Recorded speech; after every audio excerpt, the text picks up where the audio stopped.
welcome back to Gunshin V2 Gaming.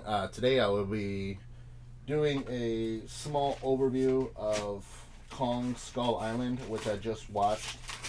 So let's go ahead and get into it. So we have a nice cast, Samuel L. Jackson, John Goodman, Riley, and various other actors, and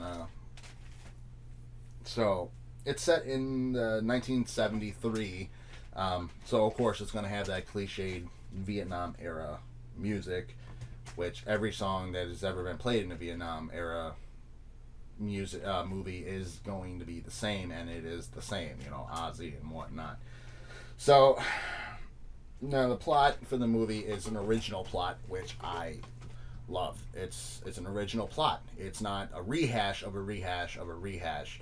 It's not a remake of a remake. It's actually a original storyline, and a plot. Now the first 3 minutes of the movie are filled with pretty good action. Before I go into detail, there will be some spoilers. All right, so spoiler alert. All right. So the first 3 minutes of the movie, it's in World War II, a Japanese pilot versus an American pilot crash land on the island. They go at it, shooting at each other, whatnot. Then they wind up in the jungle fighting. And at the precipice of the fight, there's the huge reveal of Kong. Honestly, I thought the reveal at the very beginning of the movie was kind of, can't say anticlimactic because that's at the end of the movie, but the reveal should have been a little bit further into the movie, I feel. I get what they were going for. They revealed Kong literally within the first 5 minutes of the movie.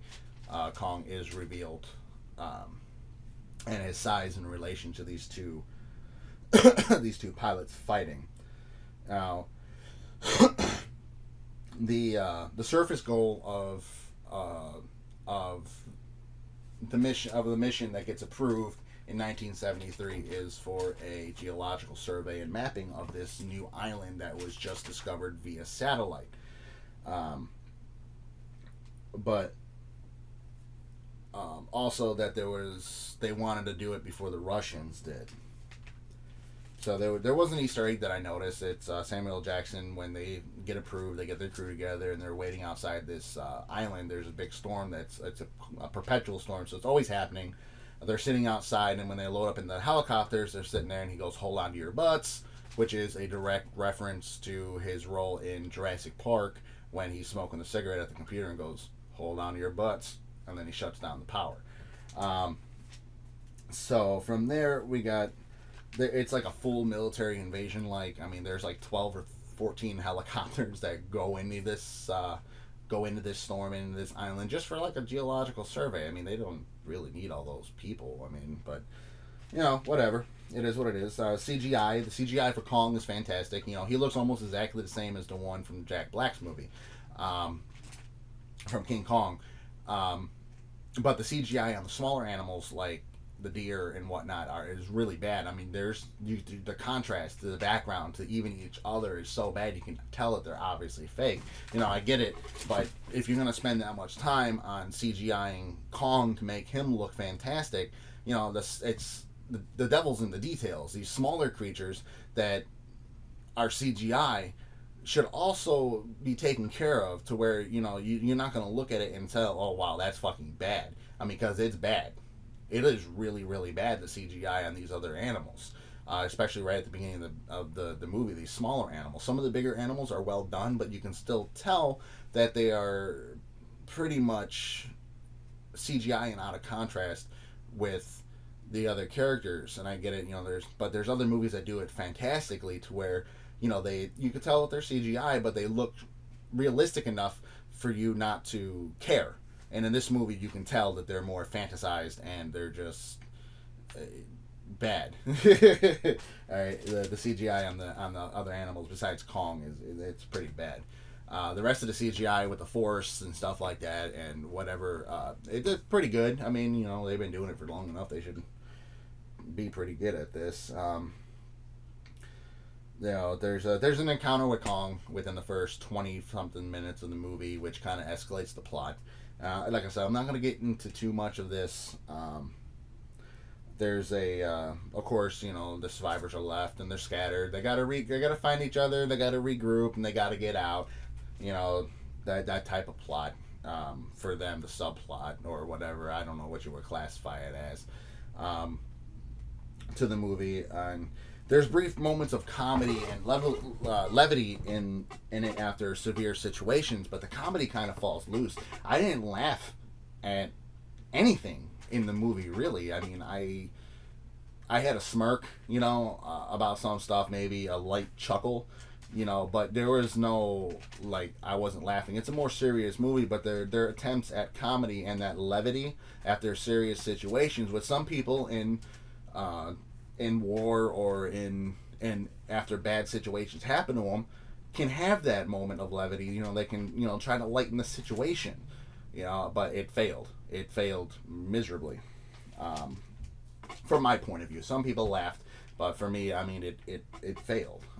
It didn't match. Like, the chemistry on the two characters were off, and they're so. Anyway, the uh, the actual story of this is, it's a revenge story. Basically, on the part of why they're there on the expedition, why the guy got the expedition together. It's a revenge story. I'm not going to go into too much of that, but I'm just saying that's John Goodman's character is out for revenge, um, and he plays his role is kind of small, for considering, I thought it was going to be John Goodman. Hey, he starts off at the very beginning of the movie, and you think that it's gonna, there's going to be some, there's just a plot revolving around him as to why everything's going on. But I thought he would have at least a bigger role in the movie, which uh, he does not. There's also a sequence in here with this giant spider crab thing. I don't know what it's based off of, and I don't know what they were going for. But there's just look out for it. It's a giant spider crab. I have really no idea why. There's a brief scene in there with Kong versus an octopus. Um, so I mean, there's a couple of good scenes in this movie, and there's some of it is a little, I feel, is a little convoluted. I mean, I feel that they could have done the storyline a lot better than they did. It's kind of cliched in a way, and a standard type of monster movie. Uh, Now, there's another Easter egg in here. The failure of, they tried to start this boat, and the boat, the failing engine sound is the same sound as when the Millennium Falcon tried to jump into hyperspace, and you had that little whiny and drop down, as it tries to start in there. So that was one other thing that I noticed. There's probably a lot more in there, but I wasn't really paying attention to the minute details, and I really don't feel like paying for this movie again. Um, so there's a tribe in here, just like in the other movies. They're more friendly than the other ones. There's no sacrifice and whatnot. Uh, Overall, I would have to say that this movie is, and I'm being generous here, it's a 5 out of 10. Um, in terms of, it's original plot, so that gave it a lot of good points. But as opposed to everything else with the CGI and the progression of the movie, I mean, I feel that they could have done a lot better with this. And they tried with the original story, and they tried with the whole plot and of the movie, and like I said, it kind of gets a little convoluted. On a part of the humans, it's like a revenge story for John Goodman's character, and then it becomes a revenge story for Sam's character after the initial incursion causes the death of a lot of his men. So I mean, and then the ending lizard creatures that are there, they literally remind me of the Hollows from Bleach. They have two arms, an extended body with a long snake-like tail, and then the head is like a beak shape, but the skull is protruding out, and it makes it look like it's wearing a hollow mask. So honestly, I'm pretty sure that's where they got the idea for this kaiju Japanese style monster that Kong has to face off of at the end of the movie. So honestly, I give it a 5 out of 10. And if you're a King Kong fan, you can go and see it, make your own opinions, and just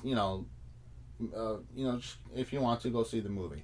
Honestly, I saw it and I'm not too overly pleased with it. It's not something that I want to go see again. I didn't even want to go see the other remake that Jack Black did for a second time in theaters. I was kind of disappointed in that, even though it was a complete reboot of the original, and a reboot of the reboot. So, but honestly, I preferred the 1980s version of the movie compared to the 2000 version of the movie, or whatever that movie came out. I preferred the older one to that one. It was a lot more practical, a lot more practical effects. I'm a practical effects kind of guy. I like the CGI and everything, but practical effects is where it's at. Anyway, yeah, just let me know what you think. If you guys saw the movie, comment below, and please don't forget to like, share, and subscribe for more videos. All right, everyone, have a great day, and thank you for watching.